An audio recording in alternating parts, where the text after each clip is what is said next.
Cek.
Cek.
Di masa pandemi ini, perayaan Ekaristi di gereja kami dibatasi.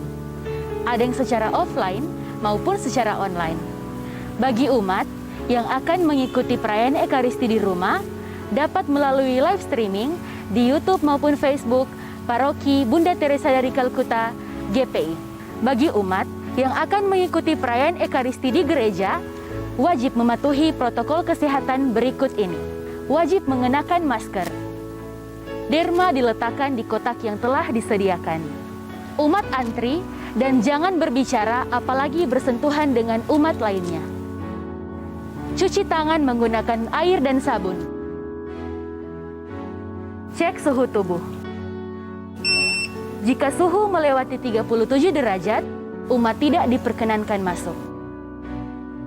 Mengikuti arahan dari petugas tata laksana.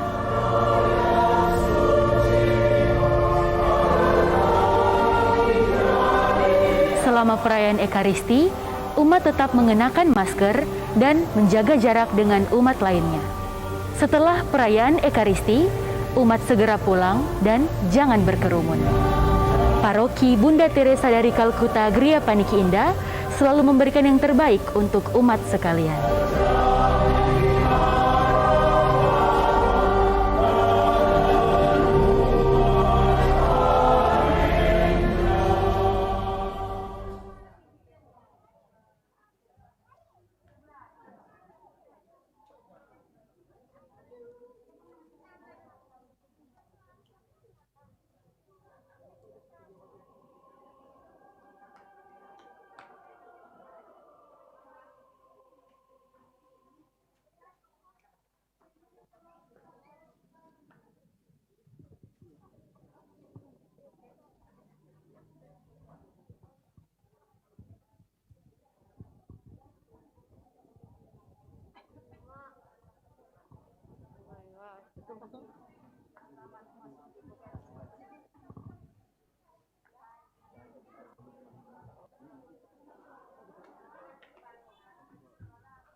Dimintakan kepada umat yang ada agar dapat kita bersama-sama di depan Gua Maria.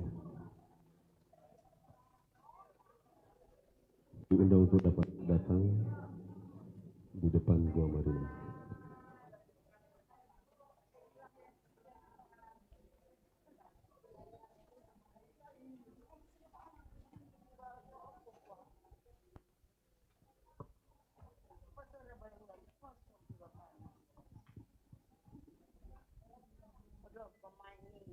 Kepada semua umat yang ada di gereja agar dapat datang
Raja Israel, Hosana sembah sujud.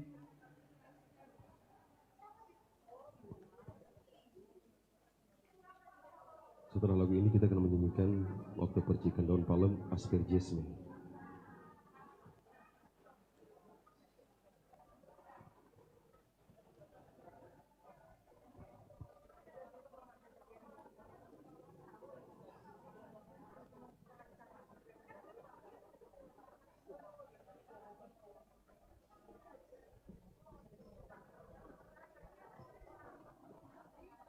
Kita petugas tata laksana yang ada agar dapat mengundang umat-umat sekalian untuk dapat maju di depan Gua Maria.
Kepada umat untuk dapat menyiapkan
Kita bersatukan lagu Puji Syukur nomor 491.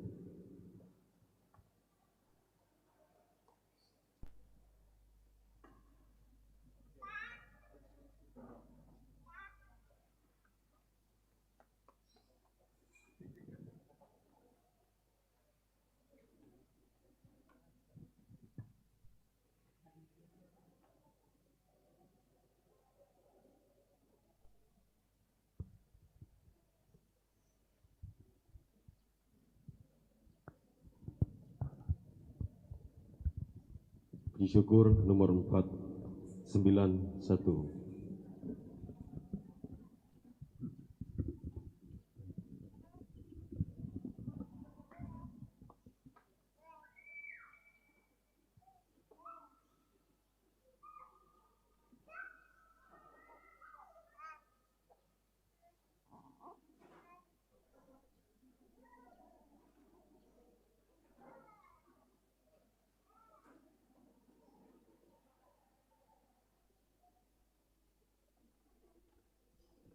Hosana putra Daud, terpujilah yang datang dalam nama Tuhan, Raja Israel.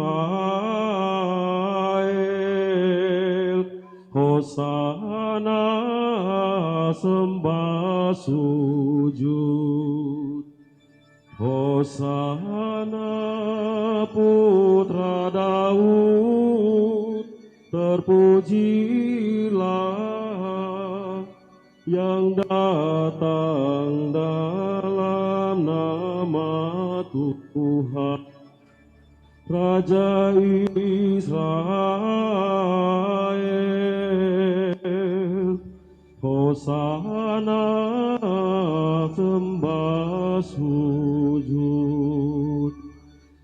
Bersyukurlah kepada Tuhan, sebab Ia baik, bahwasanya untuk selama-lamanya kasih setianya. Hosana putra Daud, terpujilah yang datang dalam nama Tuhan, Raja Israel. Hosana sembah sujud.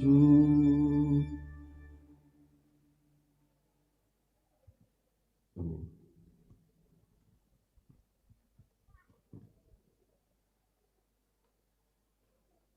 Dan bersama.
Kita menyanyikan bersama Aspergesme. Aspergesme,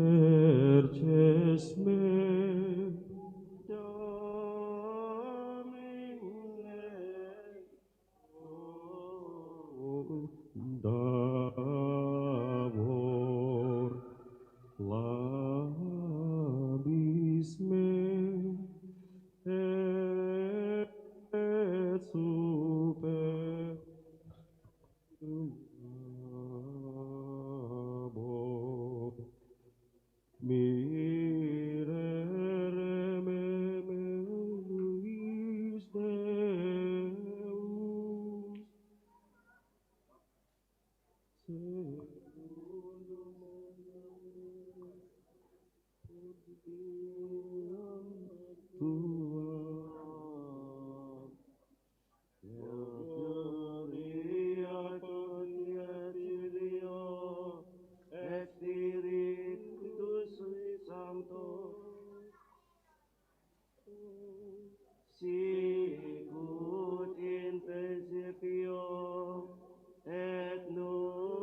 dan bersama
mengenai anak manusia akan digenapi, sebab ia akan diserahkan kepada bangsa-bangsa lain, diolok-olok, dihina-hina dan didudahi, maka mereka akan mencambuk dan membunuh dia, tapi pada hari ketiga ia akan bangkit.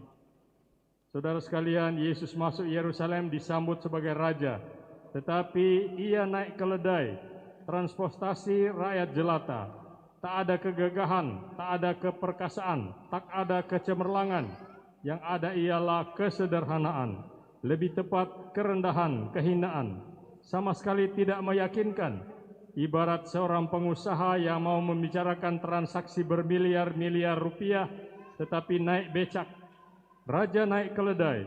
Saya kira inilah salah satu yang menyebabkan filsuf terkenal Nietzsche berang terhadap kekristenan. Ia mengatakan bahwa kekristenan itu membahayakan peradaban kemanusiaan.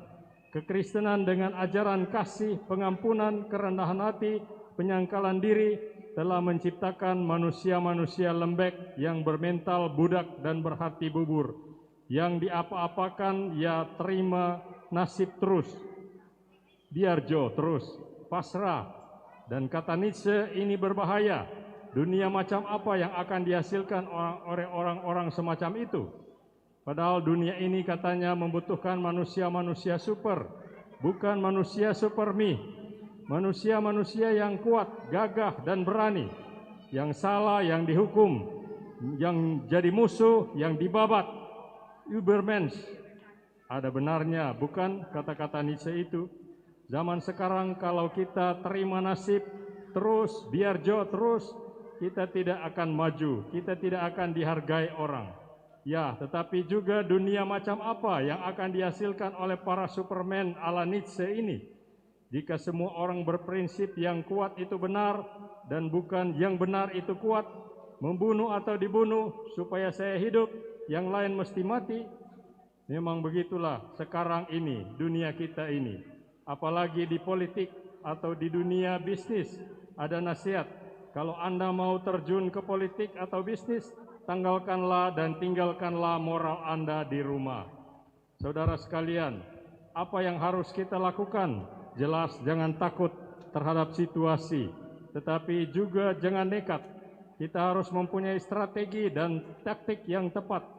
Bila kita harus mati oleh karena iman kita, mari kita serahkan nyawa kita. Tetapi jangan mati hanya karena kecerobohan dan kebodohan kita. Kita jangan cuma cerdik seperti ular, tetapi seperti Yesus, hendaklah kita juga tulus hati seperti merpati. Yesus masuk ke Yerusalem dengan memilih cara dan gaya seperti raja, tetapi bukan raja yang pergi berperang. Oleh karena itu, ia tidak menunggang kuda, tetapi keledai, binatang lambang perdamaian dan kasih sayang. Juga ketika kematian telah begitu dekat terbayang, Yesus masih mengingat orang lain.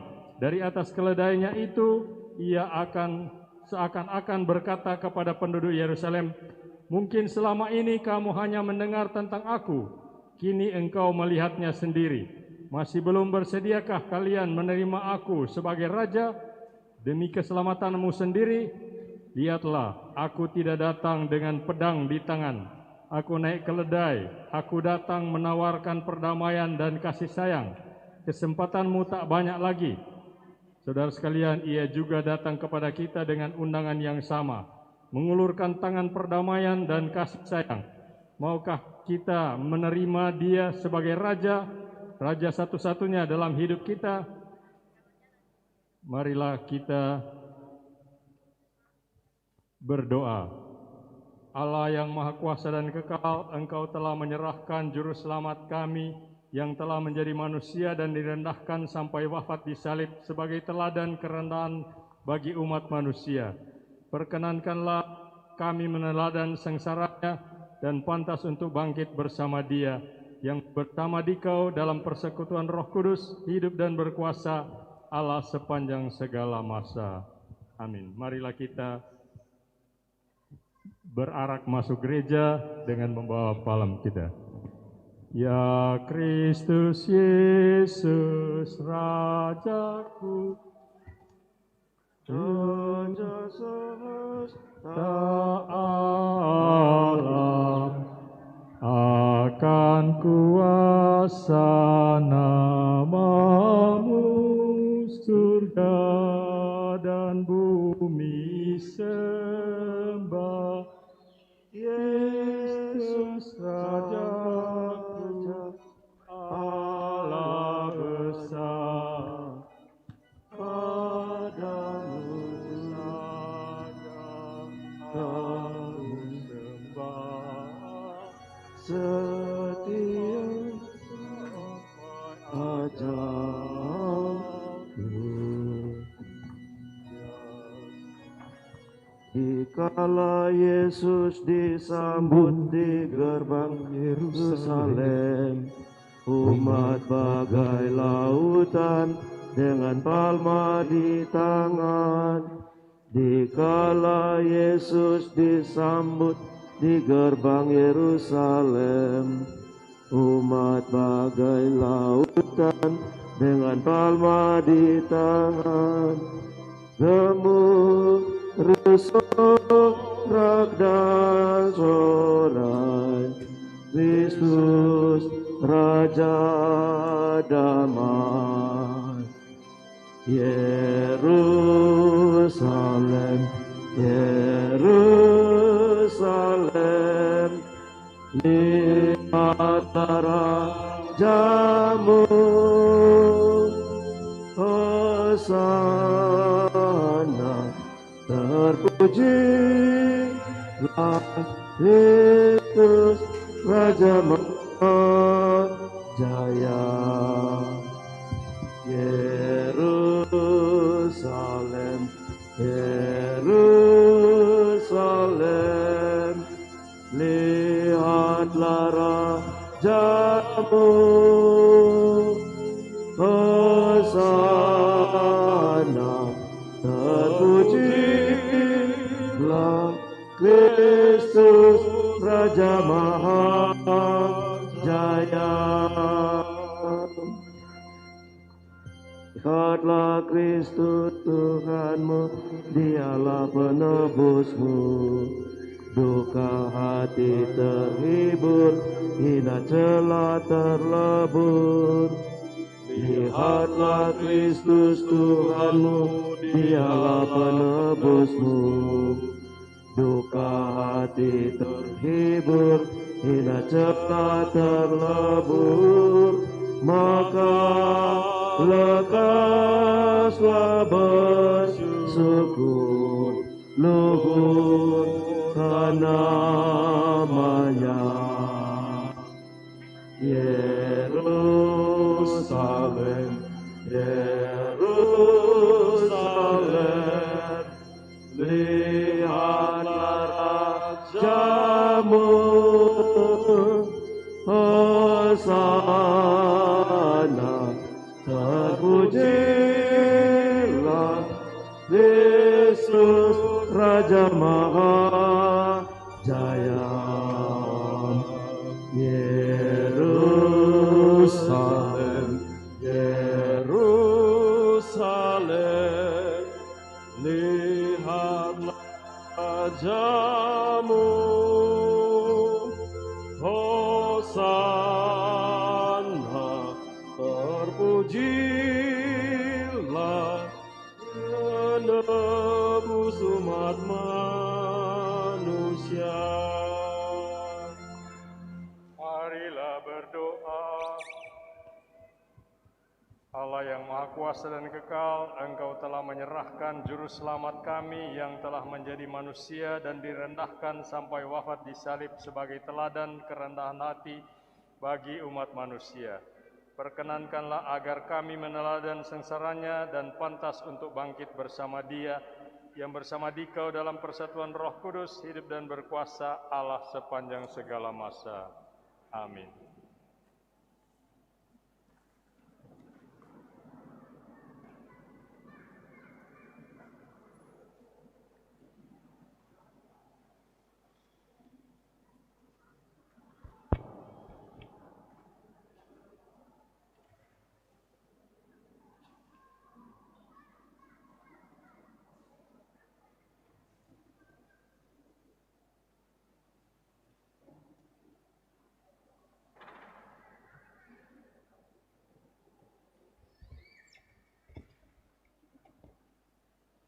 Bacaan dari kitab Yesaya. Tuhan Allah telah memberikan kepadaku lidah seorang murid, supaya dengan perkataanku aku dapat memberi semangat baru kepada orang yang letih lesu. Setiap pagi Ia mempertajam pendengaranku untuk mendengar seperti seorang murid. Tuhan Allah telah membuka telingaku dan aku tidak memberontak, tidak berpaling ke belakang. Aku memberi punggungku kepada orang-orang yang memukul aku dan pipiku kepada orang-orang yang mencabuti janggutku. Aku tidak menyembunyikan mukaku ketika aku dinodai dan diludahi. Tetapi Tuhan Allah telah menolong aku. Sebab itu aku tidak mendapat noda. Maka aku meneguhkan hatiku seperti teguhnya gunung batu, karena aku tahu bahwa aku tidak akan mendapat malu. Demikianlah sabda Tuhan.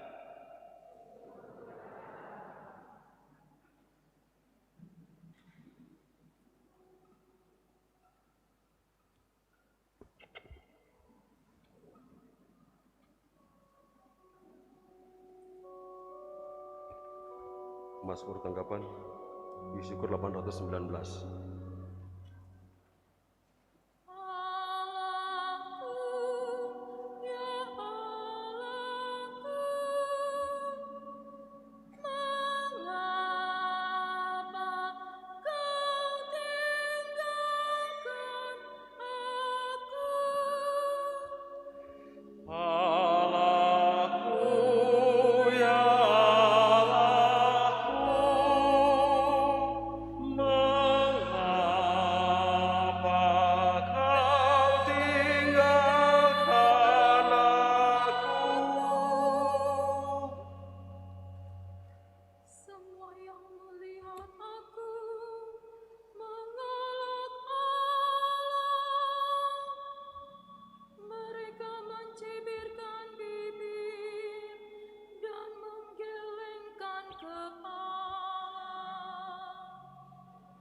Pasrah kepada Allah, biarlah Allah yang meluputkannya,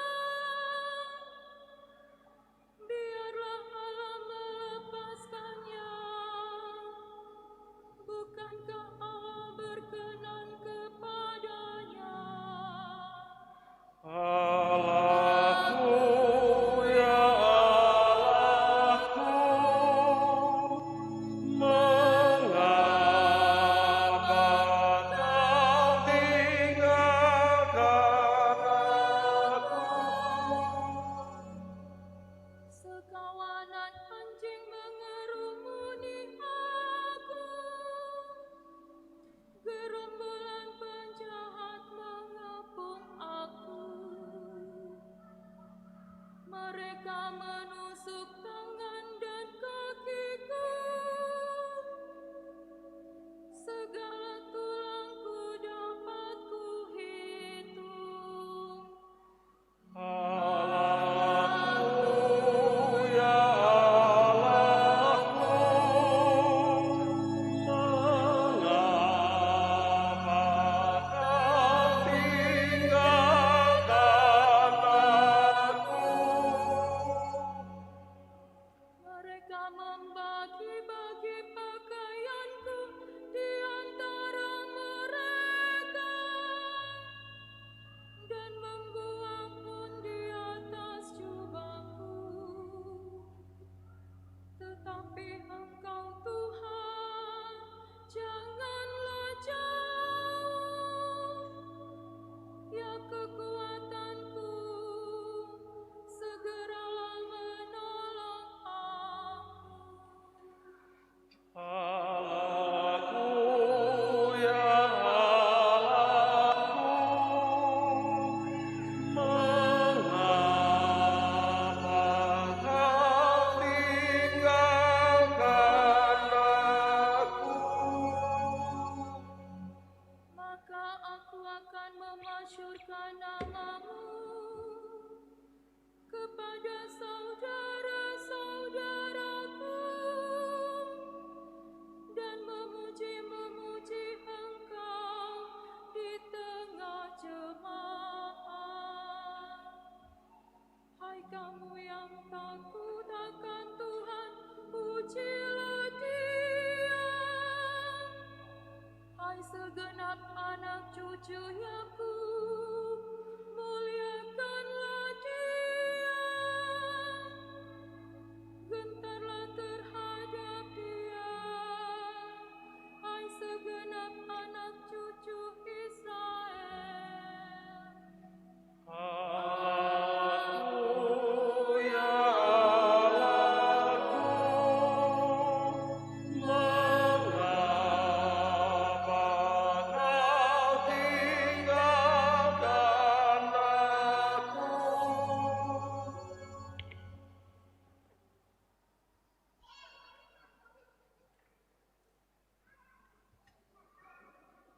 Bacaan dari surat Rasul Paulus kepada jemaat di Filipi. Saudara-saudara, walaupun dalam rupa Allah, Kristus Yesus tidak menganggap kesetaraan dengan Allah itu sebagai milik yang harus dipertahankan. Sebaliknya, ia telah mengosongkan diri dan mengambil rupa seorang hamba dan menjadi sama dengan manusia. Dan dalam keadaan sebagai manusia, ia telah merendahkan dirinya dan taat sampai mati, bahkan sampai mati di kayu salib. Itulah sebabnya Allah sangat meninggikan dia dan menganugerahinya nama di atas segala nama, supaya dalam nama Yesus bertekuk lututlah segala yang ada di langit, yang ada di atas dan di bawah bumi. Dan bagi kemuliaan Allah Bapa, semua lidah mengakui Yesus Kristus adalah Tuhan. Demikianlah sabda Tuhan.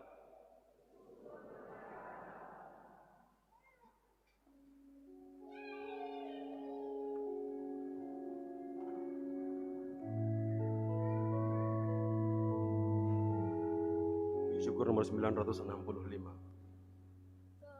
Terpujilah Kristus Tuhan, Raja mulia dan kekal. Terpujilah Kristus Tuhan, Raja mulia dan kekal.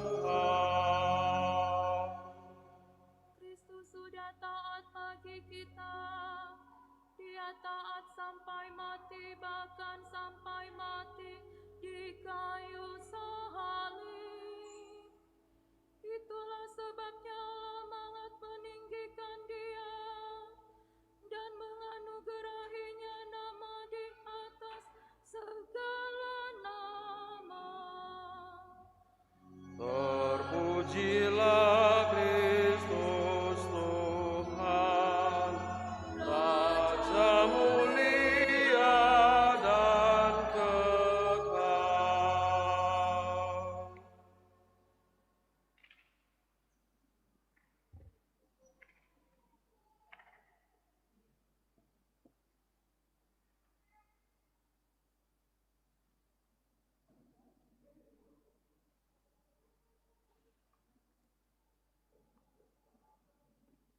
Umat silakan duduk.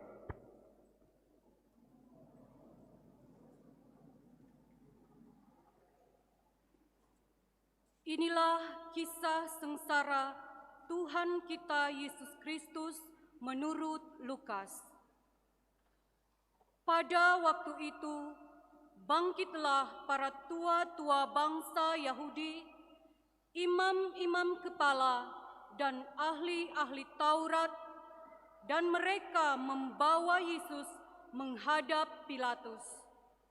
Di situ mereka mulai menuduh Dia, katanya, telah kedapatan oleh kami bahwa orang ini menyesatkan bangsa kami.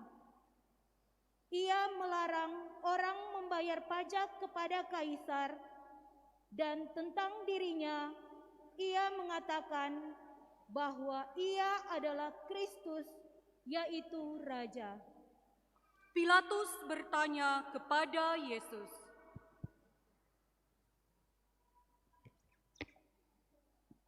Benarkah engkau Raja orang Yahudi? jawab Yesus, Engkau sendiri mengatakannya.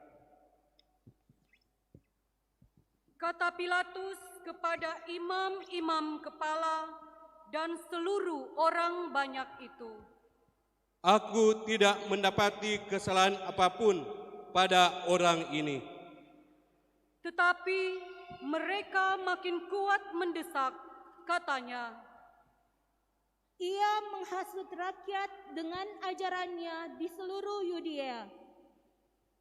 Ia mulai di Galilea dan kini sudah sampai ke sini. Ketika Pilatus mendengar itu, ia bertanya, "Apakah Yesus itu seorang Galilea?" Dan ketika tahu bahwa Yesus seorang dari wilayah Herodes, Pilatus mengirim dia menghadap Herodes yang pada waktu itu ada juga di Yerusalem. Ketika melihat Yesus, Herodes sangat girang. Sudah lama ia ingin melihat Yesus karena ia sering mendengar tentang dia. Lagi pula, ia berharap dapat melihat bagaimana Yesus mengadakan suatu tanda. Ia mengajukan banyak pertanyaan kepada Yesus, tetapi Yesus tidak memberi jawaban apapun. Sementara itu, imam-imam kepala dan ahli-ahli Taurat maju ke depan dan melontarkan tuduhan-tuduhan yang berat terhadap Yesus. Maka mulailah Herodes dan pasukannya menista serta mengolok-olok Yesus.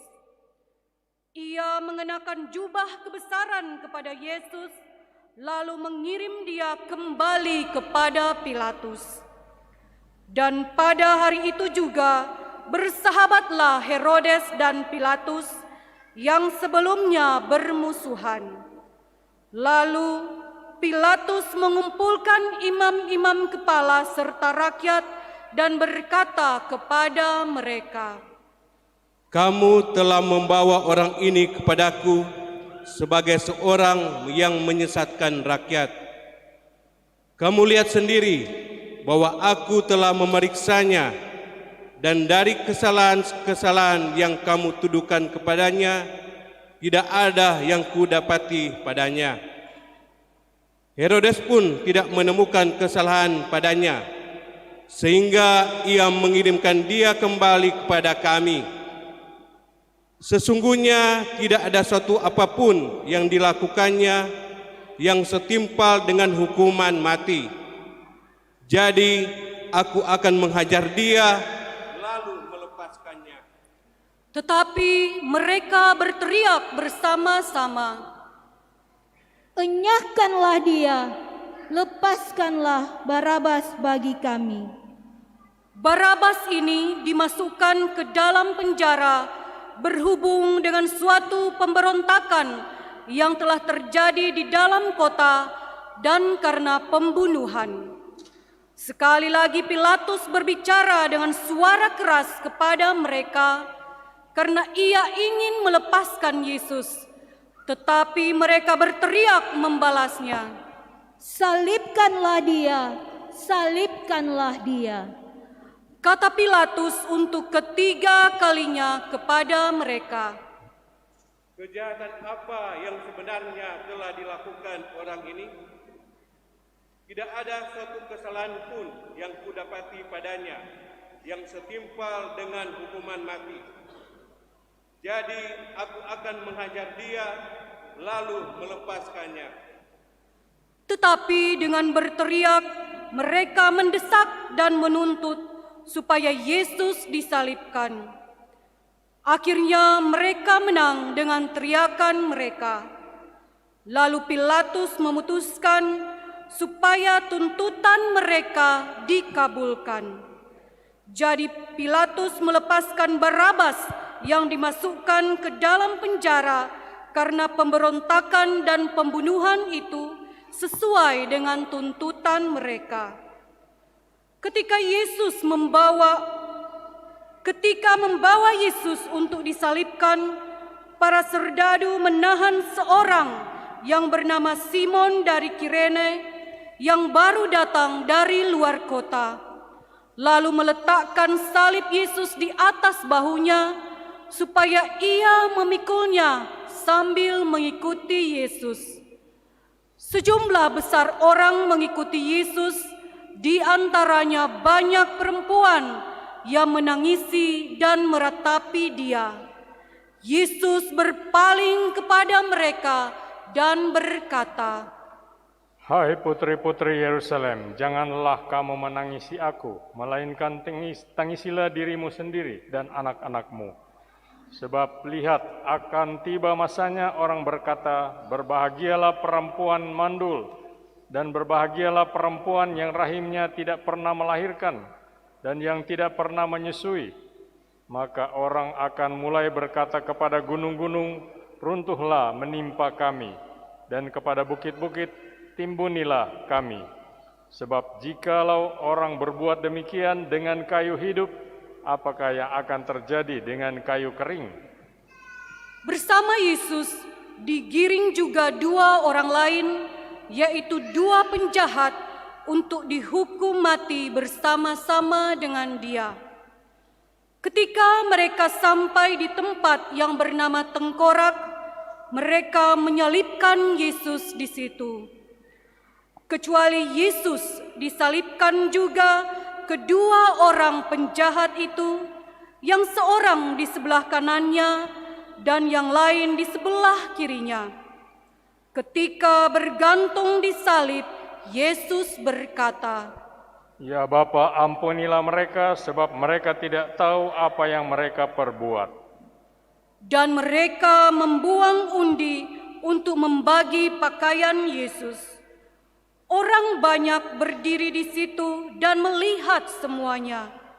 Pemimpin-pemimpin mengejek Yesus, katanya, Orang lain ia selamatkan, biarlah sekarang ia menyelamatkan dirinya sendiri, jika ia adalah Mesias, orang yang dipilih Allah. Juga prajurit-prajurit mengolok-olok Dia. Mereka menunjukkan anggur asam kepadanya dan berkata, Jika engkau adalah raja orang Yahudi, selamatkanlah dirimu. Ada juga tulisan di atas kepalanya, Inilah Raja orang Yahudi. Salah seorang dari penjahat yang digantung itu menghujat Yesus, katanya, Bukankah engkau adalah Kristus? Selamatkanlah dirimu dan kami. Tetapi penjahat yang seorang lagi menegur dia, katanya, Tidakkah engkau takut juga tidak kepada Allah, padahal engkau menerima hukuman yang sama? Kita memang selayaknya dihukum, sebab kita menerima balasan yang setimpal dengan perbuatan kita. Tetapi orang ini tidak berbuat sesuatu yang salah. Lalu ia berkata kepada Yesus, Yesus, ingatlah akan aku apabila engkau datang sebagai Raja. Kata Yesus kepadanya, Aku berkata kepadamu, sesungguhnya hari ini juga engkau akan ada bersama-sama dengan aku di dalam Firdaus. Ketika itu kira-kira jam 12, kegelapan meliputi seluruh daerah itu sampai jam 3, sebab matahari tidak bersinar. Ketika itu tabir bait suci terbelah dua. Lalu Yesus berseru dengan suara nyaring, Ya Bapa, ke dalam tangan-Mu kuserahkan nyawaku. Dan sesudah berkata demikian, ia menyerahkan nyawanya. Mari kita berlutut.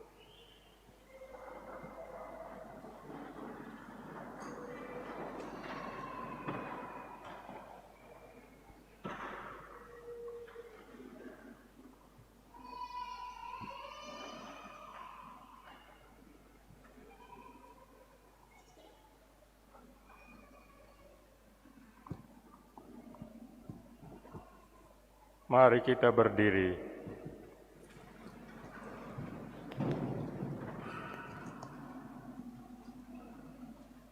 Ketika kepala pasukan melihat apa yang terjadi, ia memuliakan Allah, katanya, Sungguh, orang ini adalah orang besar. Di situ berkerumun pula orang banyak yang datang untuk menyaksikan seluruh peristiwa itu. Sesudah melihat apa yang terjadi itu, pulanglah mereka sambil memukul-mukul diri.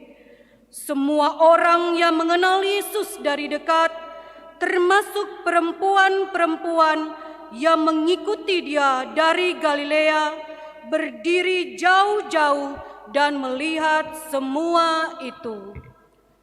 Demikianlah sabda Tuhan. Terpujilah Kristus.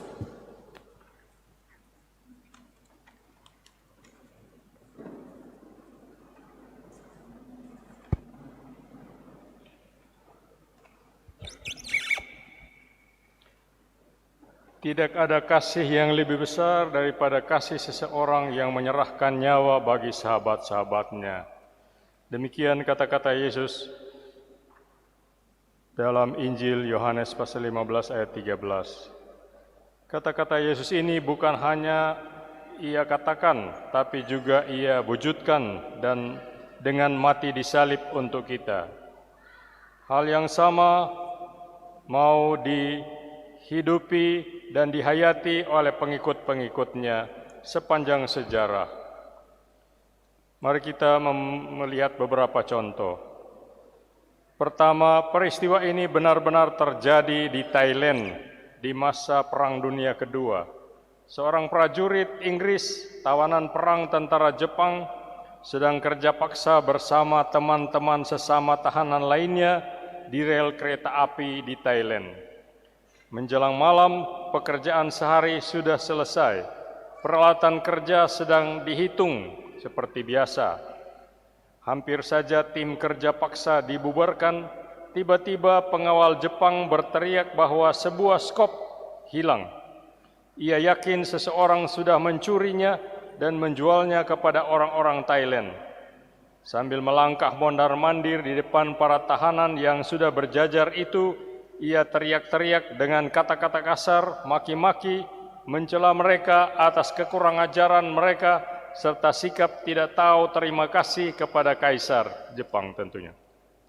Sambil teriak marah-marah, ia tambah marah lagi, menjadi semakin berang seperti orang gila. Sambil teriak dengan bahasa Inggris patah-patah, ia memerintahkan agar orang yang bersalah tampil ke depan untuk mendapatkan hukumannya. Tidak seorang pun bergerak. Keberangan si pengawal mencapai puncaknya. All die, semua mati, jeritnya. Ia menunjukkan bahwa ia benar-benar serius. Dikokangnya senapannya, kemudian membidik, siap menembak orang pertama di ujung barisan para tahanan itu. Pada saat itulah tampil maju si prajurit Inggris tadi, lalu berdiri tegap di tengah di hadapan si pengawal itu. Mata semua orang tertuju kepadanya. Lalu dengan tenang prajurit itu berkata, "Sayalah yang melakukan itu." Si pengawal kemudian melampiaskan segala kebencian yang sudah menggebu-gebu. Ia tendang si tawanan yang tak berdaya itu, lalu meninjunya sekuat kuasanya berkali-kali. Tapi si prajurit tetap berdiri tegap, sementara mata semua orang tertuju kepadanya. Darah segar mulai mengucur dari wajahnya. Namun sikap tenangnya justru membuat amukan si pengawal menjadi-jadi. Ia pegang senapannya pada larasnya, mengangkatnya tinggi-tinggi di atas kepalanya, dan dengan teriakan terakhir membidikkan senapan itu ke batok kepala si prajurit Inggris, lalu menarik pelatuknya. Pang! Si prajurit roboh sempoyongan ke tanah, tidak bergerak.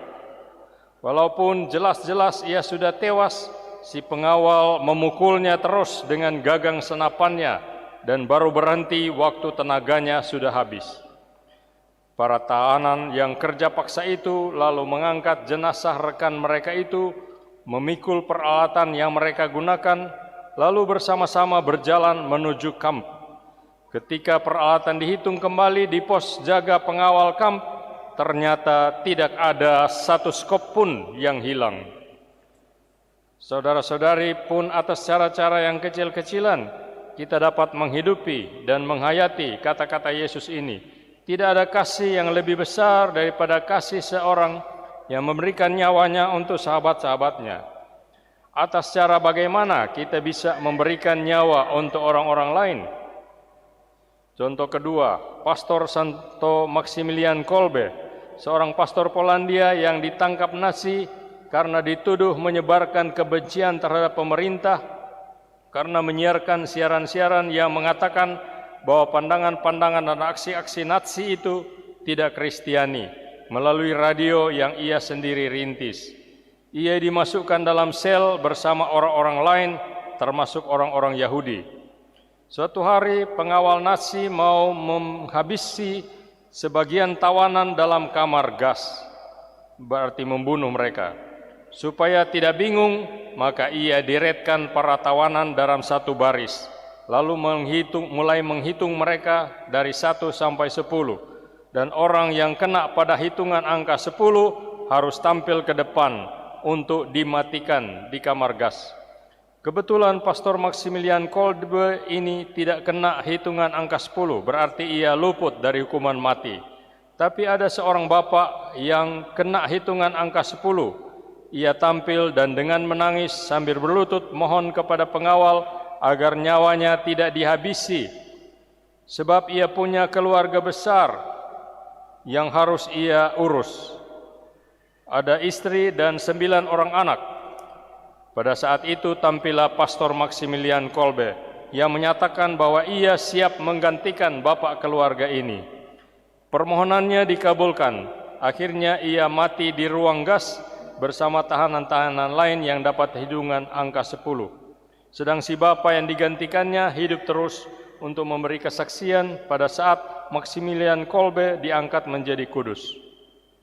Cerita lain, Mark Denner dalam bukunya The Massacre at El Mozote bercerita tentang yang terjadi di Salvador tahun 1981. Para tentara pemerintah militer yang diktator dan otoriter Salvador membantai penduduk desa El Mozote.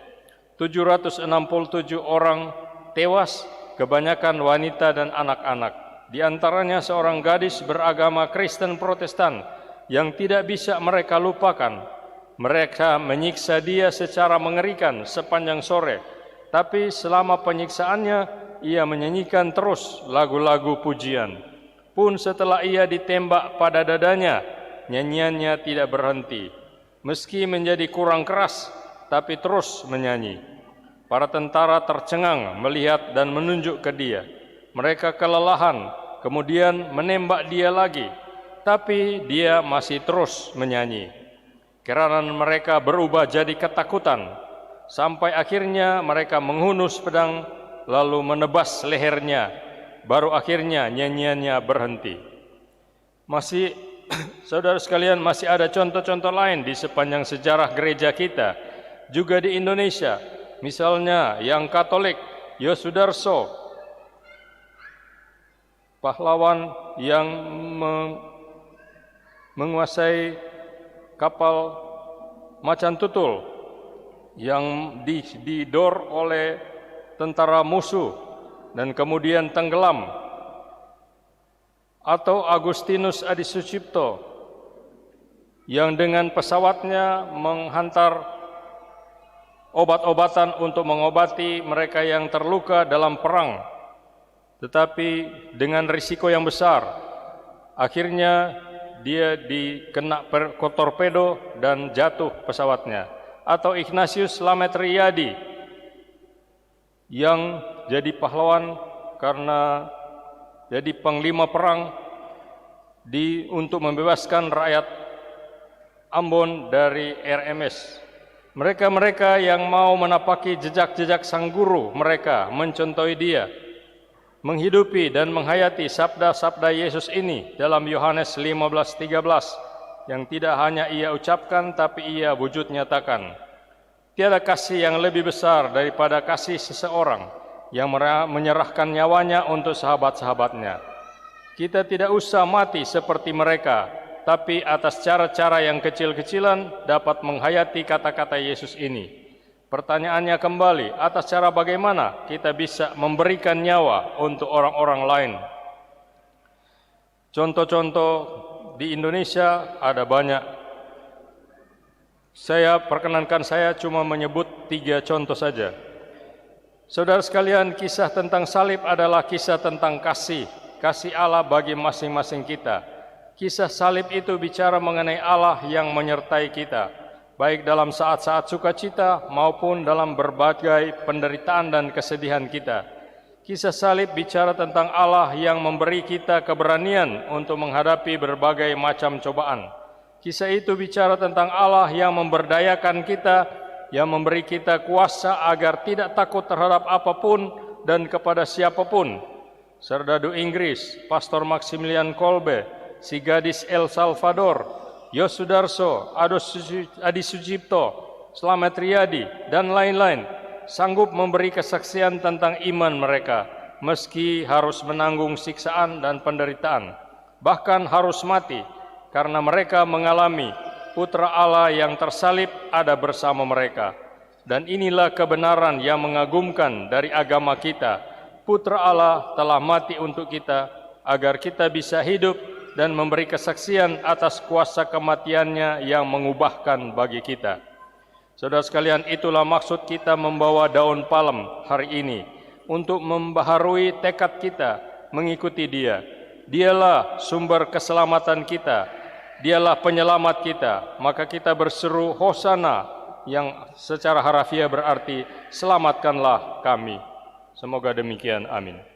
Marilah kita bangkit berdiri, kita tanggapi firman Tuhan yang kita dengar lewat bacaan-bacaan kitab suci dengan mengakui iman kepercayaan kita.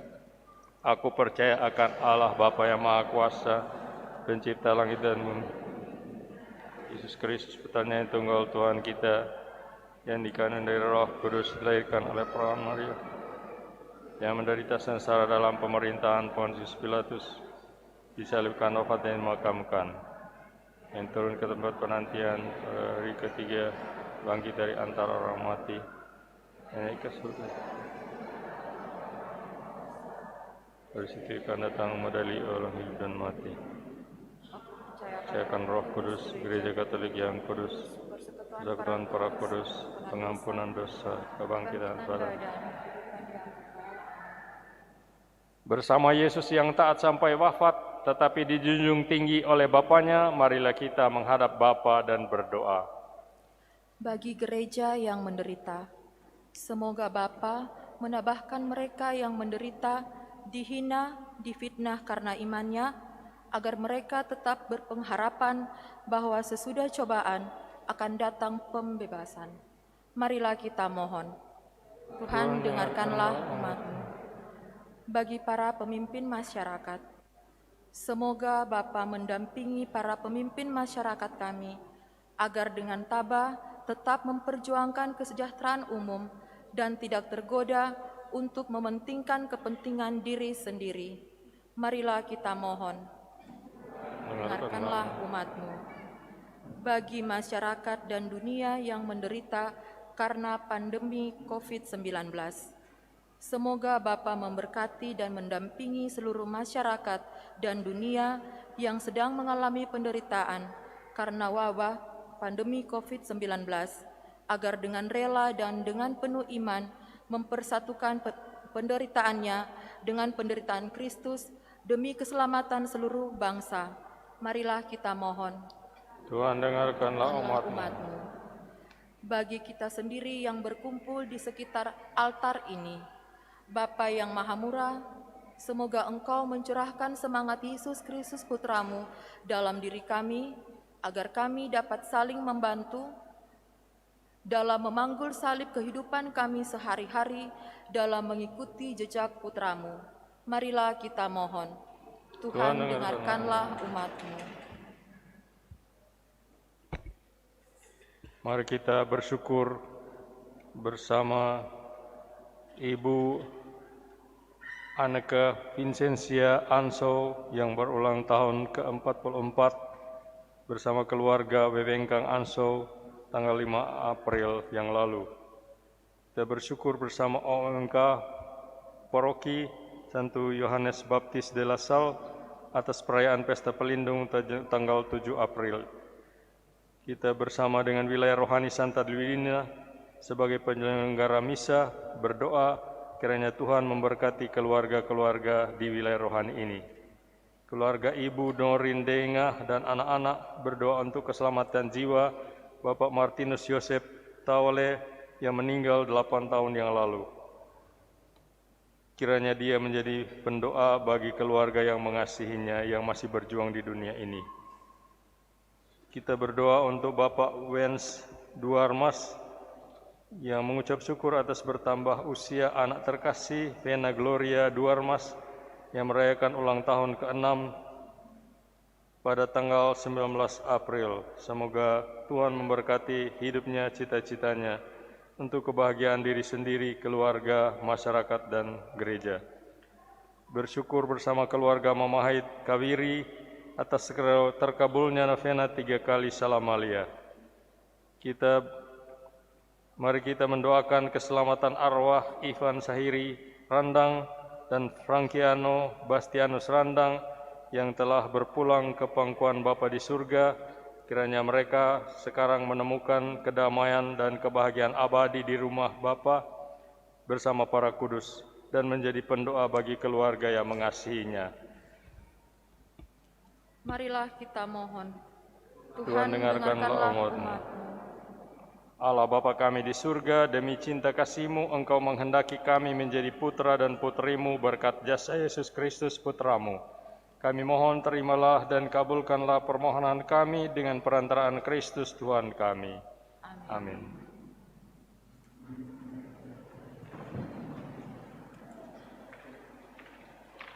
Lagu persembahan puji syukur nomor 494. Segala hormat bakti.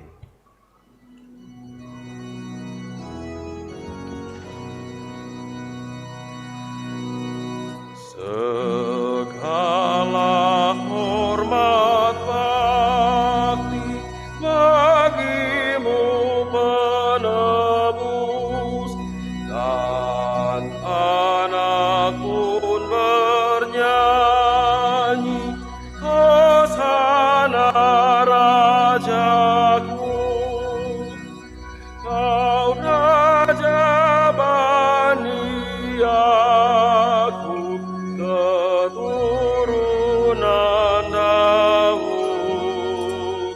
yang dalam nama Tuhan telah datang di dunia.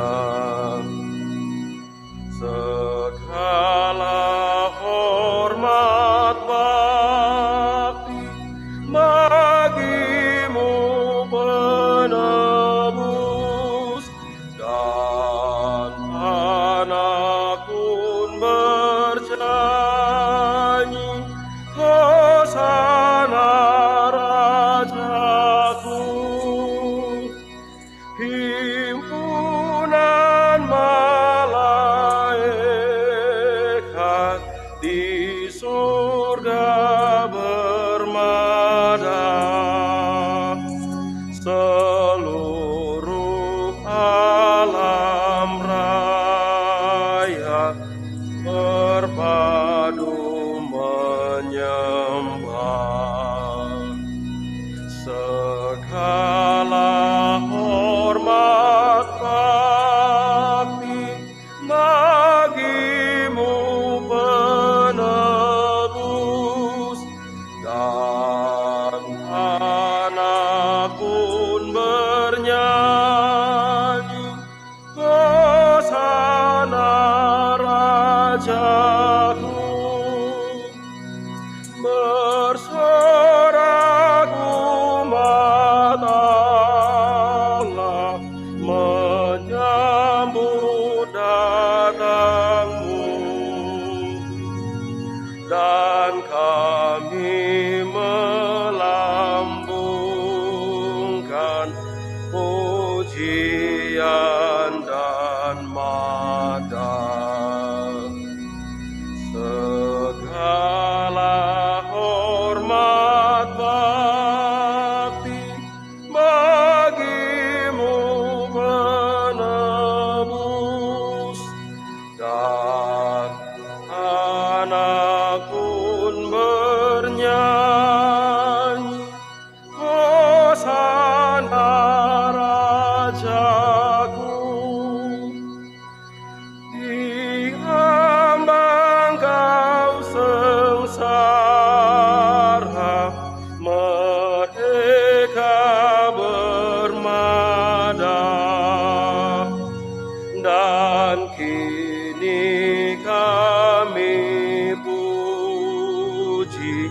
Kau yang dimuliakan. Segala hormat bakti bagimu penebus, dan anak pun bernyanyi, Hosana Rajaku. Kau terima bakti umat, terimalah doaku. Kau Raja Maha Murah, Kau sumber anugerah. Segala hormat bakti bagimu penebus, anak pun bernyanyi, Hosana Rajaku. Ayat 1. Kau Raja Bani Yakub, keturunan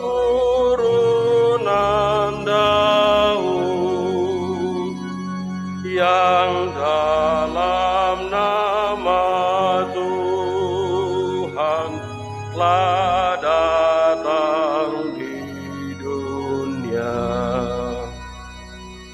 Segala hormat bakti bagimu penebus, dan anak pun bernyanyi,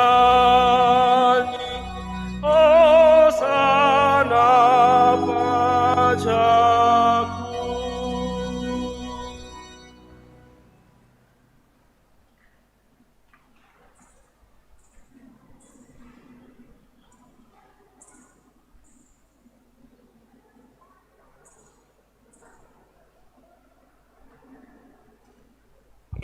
Berdoalah saudara-saudari, agar persembahan kita gerejanya yang dalam perayaan ini, Ekaristi ini, hendak meneguhkan imannya dalam perjalanannya menuju tanah air surgawi, berkenan kepada Allah Bapa yang Maha Kuasa.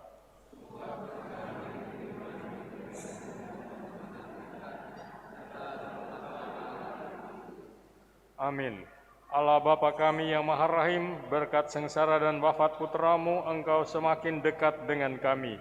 Meskipun jasa kami sendiri tidak seberapa dan tak layak untuk memperoleh belas kasih-Mu. Tetapi semoga berkat korban Kristus ini, kami Kau perkenankan menerimanya dengan penuh syukur, sebab Dialah Tuhan dan pengantara kami. Tuhan sertamu.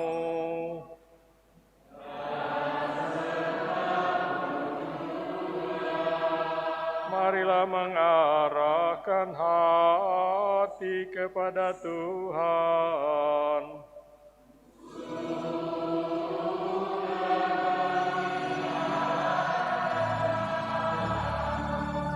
Marilah bersyukur kepada Tuhan Allah kita.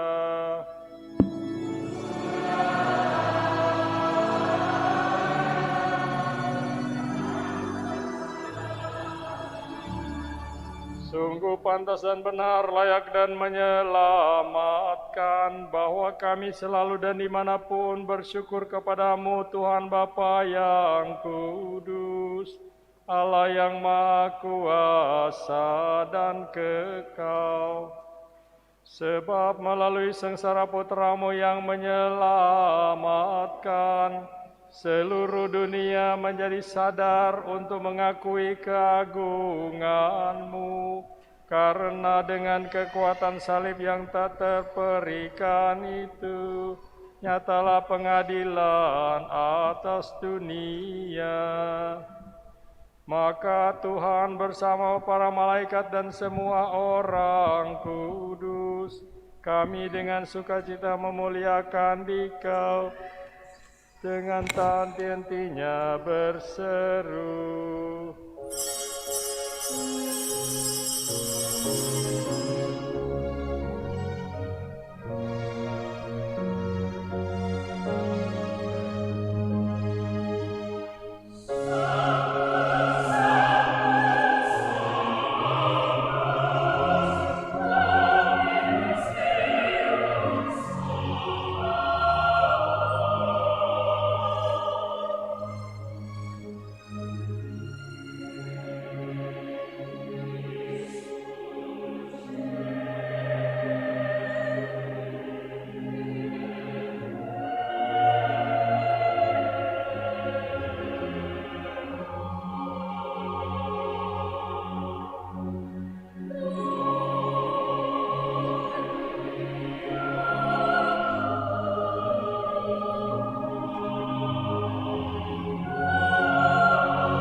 Sungguh kuduslah Engkau Tuhan, sumber segala kekudusan. Maka kami mohon, kuduskanlah persembahan ini dengan pencurahan roh-Mu, agar bagi kami menjadi tubuh dan darah Tuhan kami Yesus Kristus.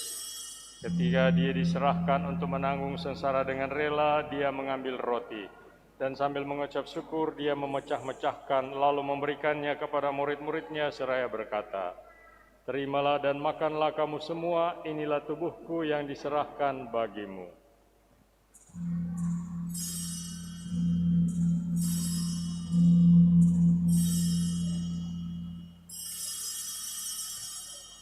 Demikian pula sesudah perjamuan Dia mengambil piala. Sekali lagi Dia mengucap syukur kepadamu, memberikannya kepada murid-muridnya seraya berkata, "Terimalah dan minumlah kamu semua, inilah piala darahku, darah perjanjian baru dan kekal, yang ditumpahkan bagimu dan bagi semua orang demi pengampunan dosa. Lakukanlah ini sebagai kenangan akan daku."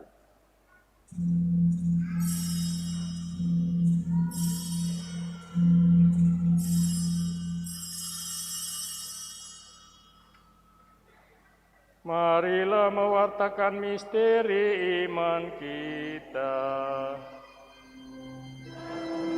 Sekali kami makan roti ini dan minum dari piala ini, wafat-Mu Tuhan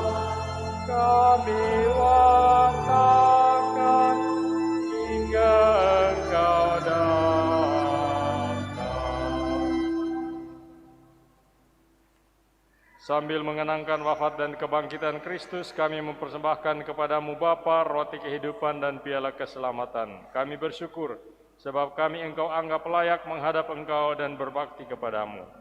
Dan kami mohon semoga kami yang menerima tubuh dan darah Kristus dihimpun menjadi satu umat oleh Roh Kudus.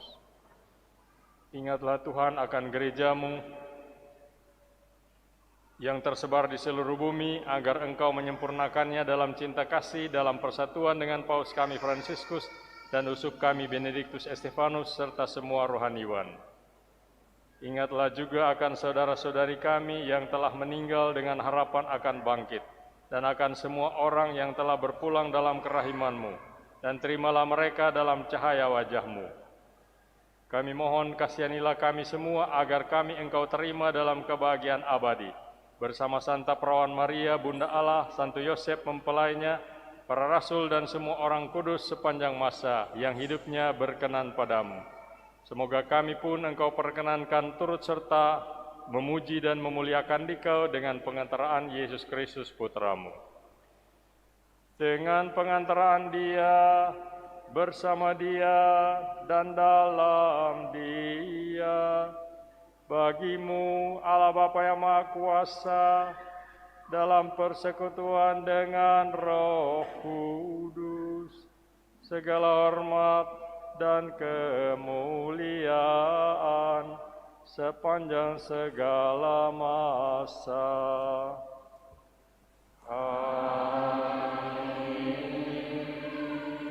Atas petunjuk penyelamat kita dan menurut ajaran ilahi, maka beranilah kita berdoa.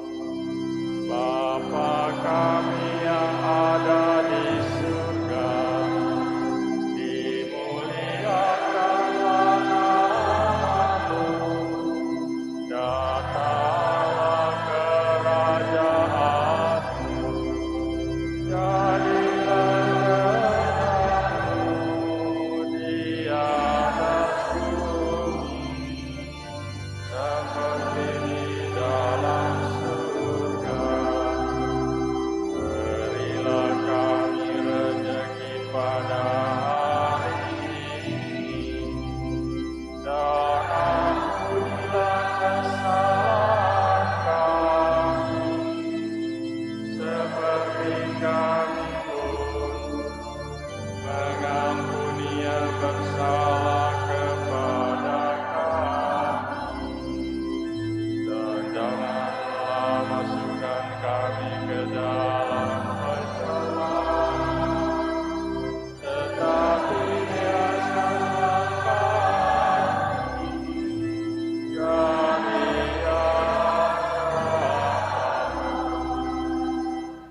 Tuhan, kami mohon, bebaskanlah kami dari segala yang jahat. Sudilah memberi damai sepanjang hidup kami, supaya kami yang telah dikuatkan oleh kelimpahan belas kasih-Mu selalu bebas dari dosa dan dijauhkan dari segala gangguan, sambil menantikan harapan yang membahagiakan dan kedatangan penyelamat kami, Yesus Kristus. Sebab Tuhanlah Raja yang mulia.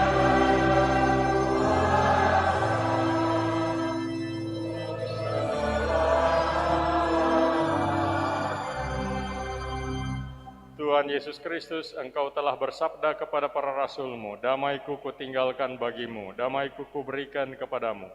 Janganlah memperhitungkan dosa kami, tetapi perhatikanlah iman gereja-Mu, dan berilah kami damai dan kesatuan sesuai dengan kehendak-Mu. Engkau yang hidup dan meraja sepanjang segala masa. Semoga damai Tuhan selalu bersamamu.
Lihatlah anak domba Allah, lihatlah dia yang menghapus dosa dunia, berbahagialah saudara-saudari yang diundang ke perjamuan anak domba. Ya Tuhan, saya tidak pantas datang pada saya, tapi bersabdalah saja, maka saya akan sembuh.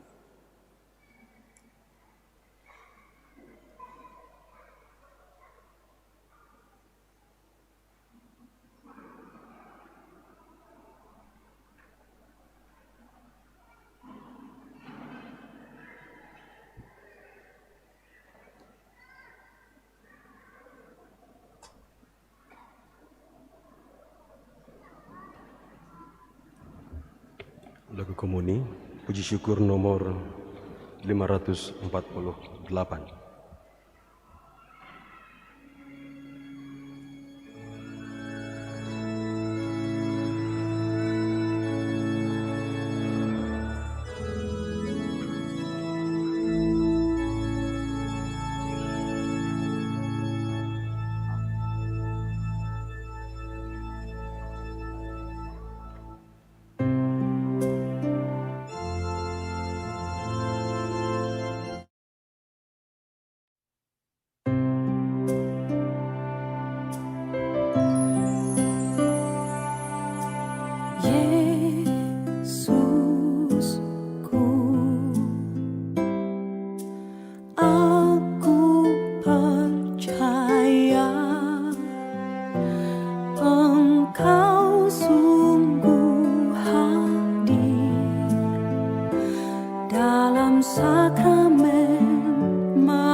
Puji syukur nomor 555.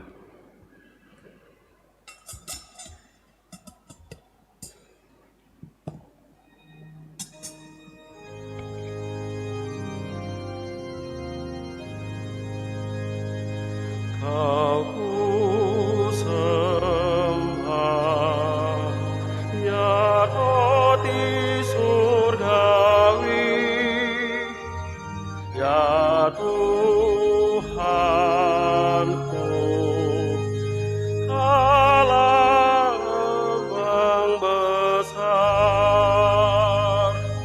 kudus, kudus, kudus,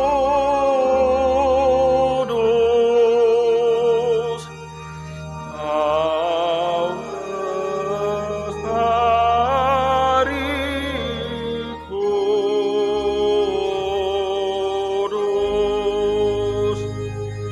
hormat syukur bagimu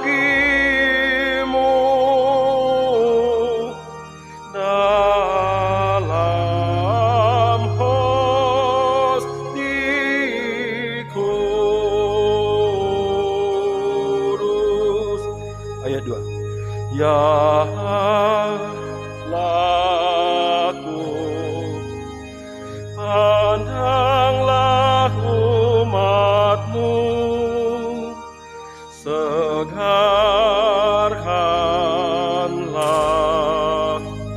dengan karuniamu.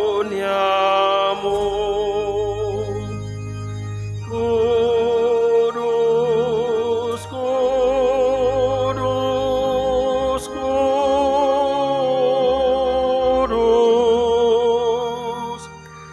Kau lestari, kudus,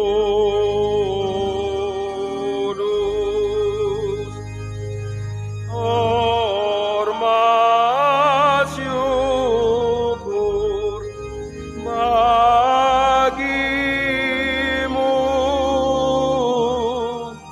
dalam hosti kudus.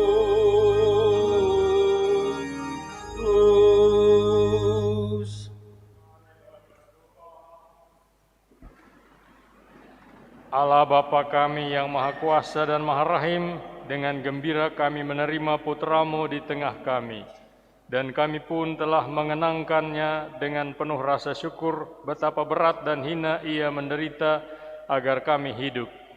Peliharalah buah belas kasih-Mu, semoga dengan rela pula kami memanggul salib kami, mengikuti jejaknya menempuh jalan penderitaan menuju kebangkitan mulia. Demi Kristus Tuhan dan pengantara kami. Amin. Mari kita duduk untuk mendengarkan beberapa warta gereja.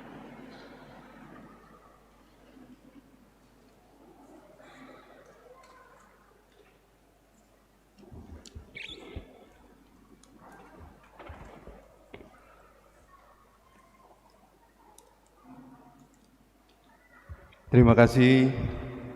Selamat siang, Bapak Ibu, adik-adik dan umat terkasih. Kita mendengarkan pengumuman gerejani. Sebelumnya, selamat Hari Minggu Palma, tanggal 10 April tahun 2022, untuk mengenang sengsara Tuhan. Yang pertama disampaikan terima kasih kepada Pastor Paroki, Pastor Petrus Pitinangon PR, yang telah berkenan merayakan perayaan Ekaristi pada hari Minggu Palma ini. Juga kepada Suster Alvesia DSY yang telah membantu dalam pembagian komuni, para petugas liturgi, adik-adik PPA, dan koster, serta penyelenggara misa pada pagi ini, wilayah rohani Santa Litwina, juga termasuk pelaksana, tata laksana, dan protap. Juga kepada petugas KOR Wilayah Rohani Santo Ambrosius dan Wilayah Rohani Santo Thomas Becket yang telah mewakilkan kepada kelompok MCC Manado Catholic Choir yang telah membawakan KOR dengan baik. Untuk itu disampaikan terima kasih, dan juga terima kasih kepada petugas dekorasi dan kebersihan dari Wilayah Rohani Santa Agata dan Wilayah Rohani Santa Bernadette. Juga kepada organis tim Komsos yang telah meliput petugas tata tertib parkir dan keamanan LC Legio Christi, dan kepada kita semua yang telah hadir dan mengambil bagian dalam perayaan Ekaristi ini. Yang kedua, dalam rangka paroki kita yang sedang membangun, maka terbuka kesempatan kepada siapa saja yang ingin membantu untuk renovasi fasilitas gereja, juga untuk ada sisa-sisa pembangunan menara lonceng, bisa diberikan langsung melalui bendahara Ibu Daisy atau juga lewat rekening BNI yang tertera dalam warta paroki, bisa dibaca di warta paroki. Juga penyampaian yang ketiga, pastor paroki akan melakukan kunjungan keluarga untuk umat paroki, dan minggu ini giliran dari Wilayah Rohani Santa Elizabeth pada hari Rabu tanggal 13 April tahun 2022 dimulai jam 4 sore. Mohon Ketua Wilayah Rohani dapat menjemput dan mengantar pastor ke rumah-rumah umat di Wilayah Rohani yang akan dikunjungi. Kemudian pelayanan komuni untuk orang sakit dan lansia oleh pastor paroki untuk umat yang ada di GPI akan dilaksanakan pada hari Senin sesudah Hari Raya Paskah, yaitu pada tanggal 18 April tahun 2022 dimulai jam 8 pagi.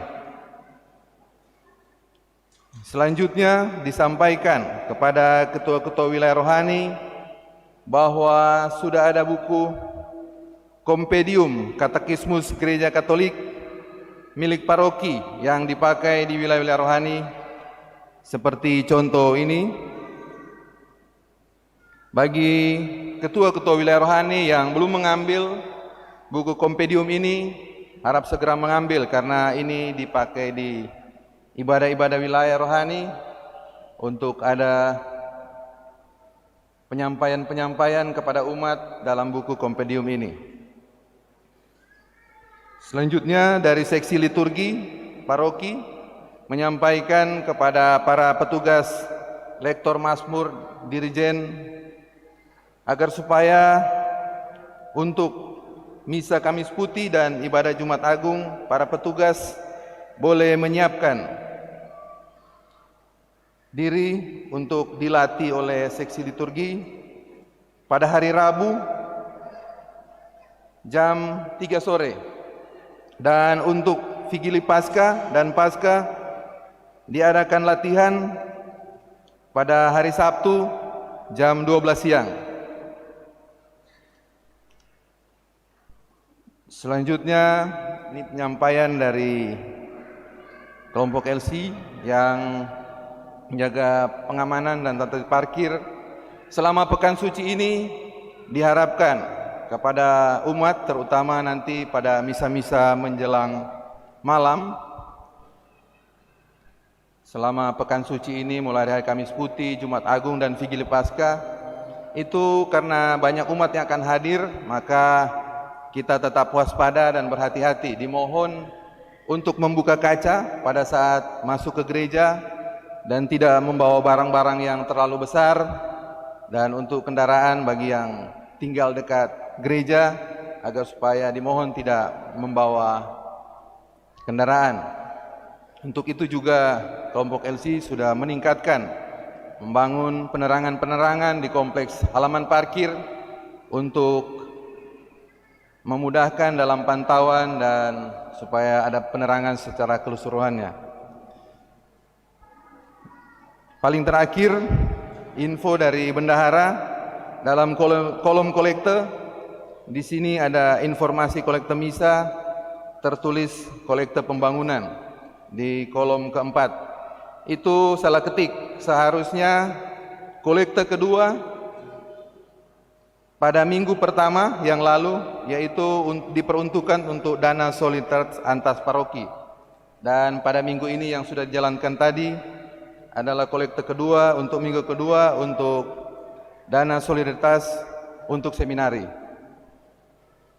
Yang paling terakhir, karena ini disiarkan live streaming kepada umat di rumah yang nanti akan hadir pada misa malam, agar supaya tetap membawa daun-daun palma karena sesuai dari instruksi seksi liturgi yang sudah disampaikan oleh pastor paroki bahwa membawa daun palma masing-masing sesuai yang sudah disampaikan, yang sudah dibawa pada hari ini, dan nanti malam juga ada perarakan seperti tadi pagi.